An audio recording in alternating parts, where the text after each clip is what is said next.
Assalamualaikum warahmatullahi wabarakatuh. Kami dari kelompok 2 mata kuliah Geologi Umum, program studi Geografi, akan memperkenalkan diri. Nama saya Farid Rizky Santoso. Nama saya Dimas Aditya Rashid.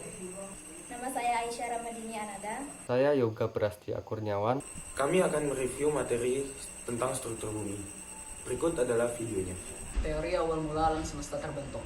Pertama, teori hipotesa nebula dan awan debu Immanuel Kant 1755. Awalnya terdapat satu gumpalan kabut yang berputar lambat. Bagian tengah kabut itu lama-kelamaan berubah menjadi gumpalan gas yang kemudian menjadi matahari, dan bagian kabut sekitarnya menjadi planet-planet satelitnya. Teori kedua, teori planetesimal, Forrest Ray Moulton dan Chamberlain.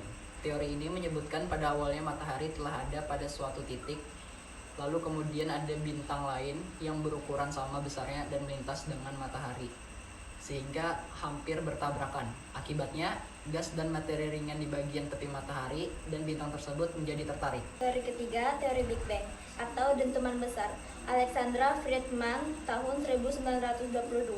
Teori ini menjelaskan bahwa alam semesta yang kita kenal berasal dari titik tunggal dengan panas dan padat yang tak terhingga. Titik tunggal ini mengembang dan merenggang dengan kecepatan yang tak terduga dalam 13,8 miliar tahun dan terus berkembang menjadi alam semesta yang kita kenal sekarang. Lalu masuk ke bagian B, lapisan bumi. Bumi pada dasarnya berdiri dari 4 lapis, yaitu kerak, selubung, inti luar, dan inti dalam. Lapisan terluar yaitu kerak bumi adalah tempat tinggal bagi makhluk hidup. Kita masuk ke bagian kerak bumi. Kerak bumi merupakan lapisan terluar yang tipis dibandingkan lapisan lainnya. Lapisan ini terdiri dari unsur-unsur kimia seperti oksigen, silikon, aluminium, besi, kalsium, natrium, kalium, dan magnesium. Terdapat 2 macam lapisan kerak bumi, yaitu kerak benua dan di daratan dan kerak samudera di dasar laut.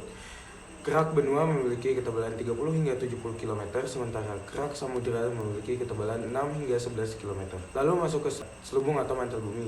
Lapisan di bawah kerak adalah selubung. Selubung merupakan lapisan yang paling tebal dengan ketebalan mencapai 2.900 km. Selubung juga disebut sebagai lapisan astenosfer karena berfungsi untuk melindungi inti bumi. Inti bumi merupakan lapisan yang paling dalam.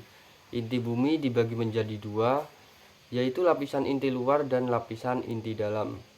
Lapisan inti luar terletak di kedalaman 2.890 hingga 5.150 km di bawah permukaan bumi. Unsur penyusun utamanya adalah besi dan nikel. Suhu di inti luar sekitar 4.000 hingga 5.000 derajat Kelvin. Sementara itu, lapisan inti dalam berada di pusat dan merupakan bagian terpanas dari planet yang kita tinggali ini. Lapisan ini terdapat di kedalaman 5.150 hingga 6.370 km. Inti dalam juga tersusun atas besi dan nikel, tapi disertai belereng, karbon, oksigen, silikon, dan kalium dalam persentase kecil.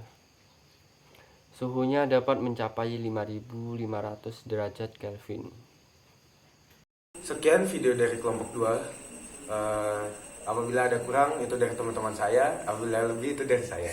Sekian, wassalamualaikum warahmatullahi wabarakatuh. Ya.